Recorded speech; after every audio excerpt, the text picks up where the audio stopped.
Bismillahirrahmanirrahim. Assalamualaikum warahmatullahi wabarakatuh. Waalaikumsalam warahmatullahi wabarakatuh. Gimana kabar teman-teman semua? Alhamdulillah. Alhamdulillah. Oke, sebelum kita memulai perkuliahan, ada baiknya kita memulai dengan membaca doa. Oke, berdoa, mulai. Berdoa, selesai. Oke. Selanjutnya, saya ingin mengetahui kehadiran rekan-rekan ya. Sastia Nabila Hadir. hadir. Robin Hadir. Azwa Ferdiansyah, Hadir, Bu. Muharramah Fahnur, Hadir, Bu. Hilwa Hilmana, Putih Nisa, kemudian Nurul Haniatul, dan Muhammad Rido. Hadir, Bu. Sebelum mulai, kita ingat kembali materi pada pertemuan sebelumnya. Materi pertemuan sebelumnya kita membahas terkait distribusi. Distribusi ada berapa jenis? Dua. Oke, yang pertama Kontinu. distribusi kontinu, yang kedua Distribusi. oke. Nah, ada distribusi kontinu dan diskrit. Berarti kalau kontinu dari proses, Mukul. sedangkan diskrit. Menyentuh. Nah, oke. Pada hari ini kita akan mempelajari pengantar R. Jadi sebelumnya kita mempelajari teori-teorinya, dan hari ini kita akan pengantar R itu bagaimana software R itu kita gunakan untuk membantu kita mengerjakan teori-teori yang ada gitu. Sebelumnya saya mempunyai video yang bisa teman-teman simak. Bismillahirrahmanirrahim. Assalamualaikum warahmatullahi wabarakatuh. Perkenalkan, nama saya Vini Yuliani Sundara. Pada kesempatan kali ini kita akan sama-sama mempelajari terkait R.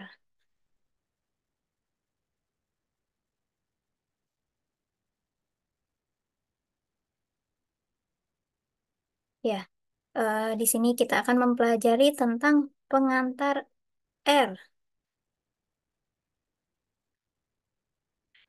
Apa saja sih software statistika yang kita ketahui? Yaitu ada SPSS, Minitab, Listrel, eViews, Tata, Smart PLS, Expert Choice, SAS, dan lain-lain.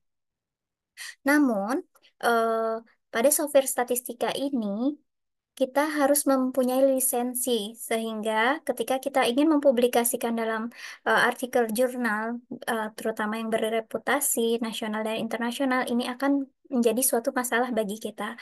Maka kita mencoba untuk beralih ke software statistik yang open source.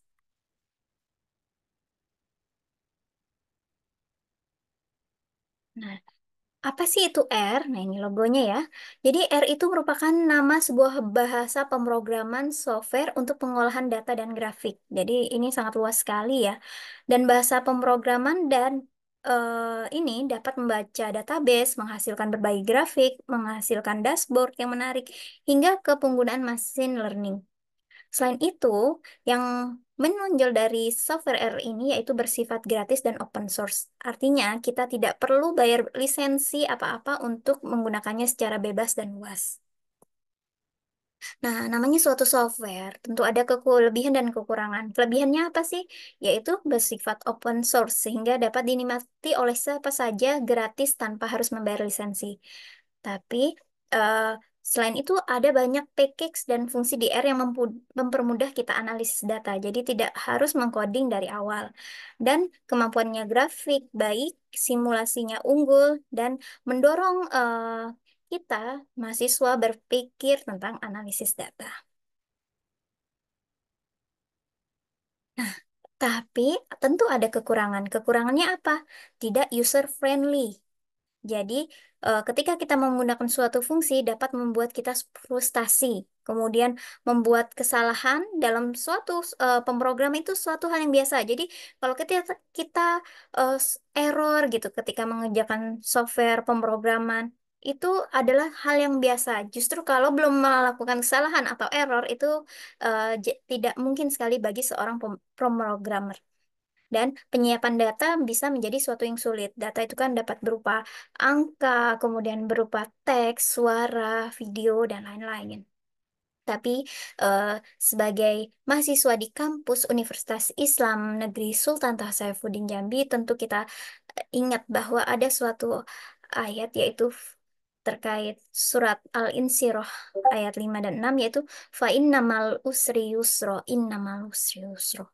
Maka sesungguhnya bersama kesulitan ada kemudahan dan sesungguhnya bersama kesulitan ada kemudahan. Sampai ayat tersebut diulang 2 kali. Artinya kita harus meyakini bahwa sesuatu yang sulit itu akan ada kemudahan nantinya.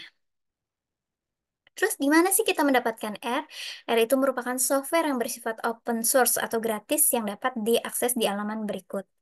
Kemudian versi terakhir dari R itu versinya adalah 4.4.2 yang diterbitkan di tahun 2024. Untuk meningkatkan kemampuan, R juga dilengkapi dengan banyak package yang digunakan untuk analisis statistika yang canggih. Nah, seperti itu. Dan ini ada tampilan R dan ini adalah R Studio. Keduanya sama, hanya saja di R Studio itu adalah tampilan yang untuk mempercantik dari R yang biasa. Nah, kemudian gimana sih cara menginstal R? Ya, kita kunjungi keren.rproject.org. Kemudian kita pilih laptop kita versinya Linux, Mac, atau Windows. Nah, misalkan versi Windows, kalau kita belum ada berarti install R for the first time. Kita download dan install dan jalankan. Kemudian bagaimana sih cara kerja R? Jadi R merupakan suatu bahasa yang berorientasi objek. Artinya ada variabel data fungsi hasil yang disimpan dalam memori aktif komputer dalam bentuk objek dan mempunyai sebuah nama. Penggunaannya itu menggunakan operator aritmatika, logika, relasi, fungsi, dan sebagainya. Ingat, penamaan objek bersifat case sensitif. Jadi huruf besar dan huruf kecil itu sesuatu yang berbeda. Jadi kita tidak boleh alay dalam menulisnya. Bagaimana menjalankan R? Nah, untuk menjalankannya kita tinggal klik pada icon R yang telah kita install, maka akan tampilannya seperti ini. Kemudian eh, ada panah ini adalah prompt R. Ini adalah tempat kita melakukan pengetikan. Dan ketika kita mau keluar dari R, kita bisa klik Q R gitu. Itu artinya exit dari atau keluar dari software R. Inilah tampilan software R yang nanti akan sama-sama kita pelajari sesuai dengan modulnya. Kita akan mempelajari pengantar R, apa itu pengenalannya, sifat, fungsi, bentuk data, karakter, dan seterusnya. Tapi ingat bahwa kita dalam kampus UIN tercinta ini, kita harus tetap menanamkan nilai-nilai moderasi beragama dimanapun kita berada, yaitu komitmen kebangsaan, toleransi, anti kekerasan, dan penerimaan terhadap tradisi. Terutama pada pembelajaran ini kita harus bertoleransi. Misalkan namanya pemrograman, maka pemrograman orang yang satu dan yang lain itu mungkin berbeda dan kita harus menghargainya gitu. Misalkan oh jawaban saya paling benar atau apa. Jangan sampai karena salah perbedaan pemrograman itu menjadikan kita tidak ini. Jadi kita harus bertoleransi terhadap perbedaan jawaban tanggapan dari teman-teman sejawat kita. Dan referensinya ini kalau misalkan terkait R kita bisa lihat di www.rstudio.com. Dan kalau untuk materinya kita bisa lihat dari Google, terutama Google Scholar, yang kita kaitkan dengan eh, materi penelitian-penelitian dosen yang ada di prodi kita, kemudian pengabdian masyarakat yang telah kita lakukan, yang kita kaitkan dengan materi yang ada sekarang ini. Oke, sekian. Terima kasih. Eh, saya mohon maaf apabila ada penjelasan yang kurang dimengerti. Kita akan diskusikan lebih lanjut. Sekian saya akhiri. Assalamualaikum warahmatullahi wabarakatuh. Rekan-rekan, ada yang tahu moderasi beragama ada berapa? Empat. Apa aja, siapa yang bisa menyebutkan? Boleh, siapa yang menyebutkan? Empat dari ciri nomor moderasi beragama. Boleh, silakan. Yang pertama, komitmen kebangsaan, anti kekerasan, toleransi, dan penerimaan terhadap tradisi. Oke, baik. Jadi keempat itu harus ada di dalam kita sebagai mahasiswa di kampus UIN Sultan Toha Saifuddin Jambi, gitu ya, karena kita di bawah kampus Islam. Sebelum selanjutnya saya akan memperlihatkan video terkait moderasi beragama.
Warahmatullahi wabarakatuh.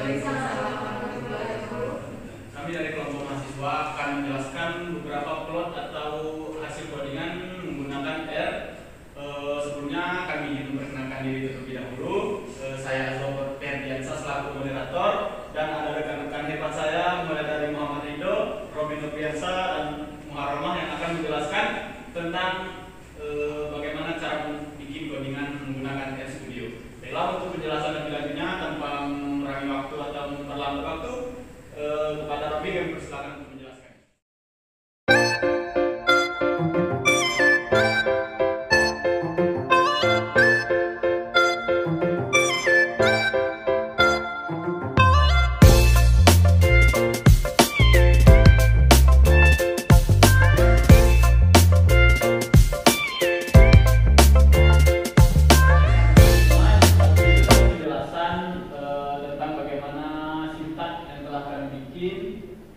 Dari penjelasan kami tadi, adakah yang ingin menanggapi atau yang ingin bertanya? Ya. Misalnya ini kan menggunakan bagian shiny ya, dengan ini pakai shiny. Apakah dengan yang shiny ini tuh kabelnya nanti browsernya itu apakah efektif dengan variabel-variabel yang sebanyak itu? Baik, pertanyaannya kami terima terlebih dahulu. Kami akan berdiskusi untuk menjawab pertanyaan. Jawab cepat. Boleh? Baiklah, di sini saya ingin menjawab pertanyaan dari Mbak Adi.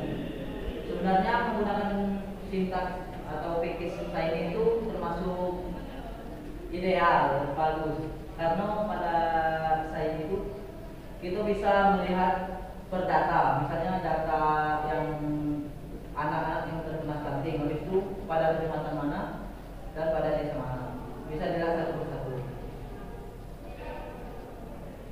Baik, kesimpulannya berarti penggunaan sintak atau package sini itu sangat berguna atau sangat ideal digunakan dalam data yang cukup banyak, karena bisa kita lihat satu persatu bagaimana dia menampilkan data, mulai dari resiko anak-anak yang terkena stunting, mulai dari desa-desanya sampai ke kecamatan. Bagaimana Pak? Bisa diterima? Setelah sekian presentasi dari kami tutup. Wassalamualaikum warahmatullahi wabarakatuh. Melaksanakan diskusi, kemudian proyeknya sudah teman-teman kerjakan dalam masing-masing kelompok dan mempresentasikan hasilnya dalam diskusi. Terakhir kita akan melakukan refleksi. Refleksi itu apa sih yang telah kita lakukan hari ini gitu. Misalkan, kenapa sih tadi apa itu software R? Saya tutup dulu ya. Apa itu software R? Ada yang bisa menjawab? Software R. Siapa? Bebas? Ya, silakan Najwa. Software adalah software yang open source dan dapat digunakan secara gratis. Oke, salah satu software statistika yang open source dan gratis, yang bebas lisensi tentunya. Karena sudah berakhir perkuliahan kita, refleksi kita, teman-teman sudah kedepannya kita akan mempelajari lebih dalam apa itu R, kemudian kita mengaitkan R itu dengan teori-teori peluang yang telah kita pelajari. Itu untuk materi minggu ke depan bisa rekan-rekan siapkan. Kemudian untuk mengakhiri perkuliahan, mari kita berdoa kembali, berdoa dimulai. Berdoa selesai. Oke, sekian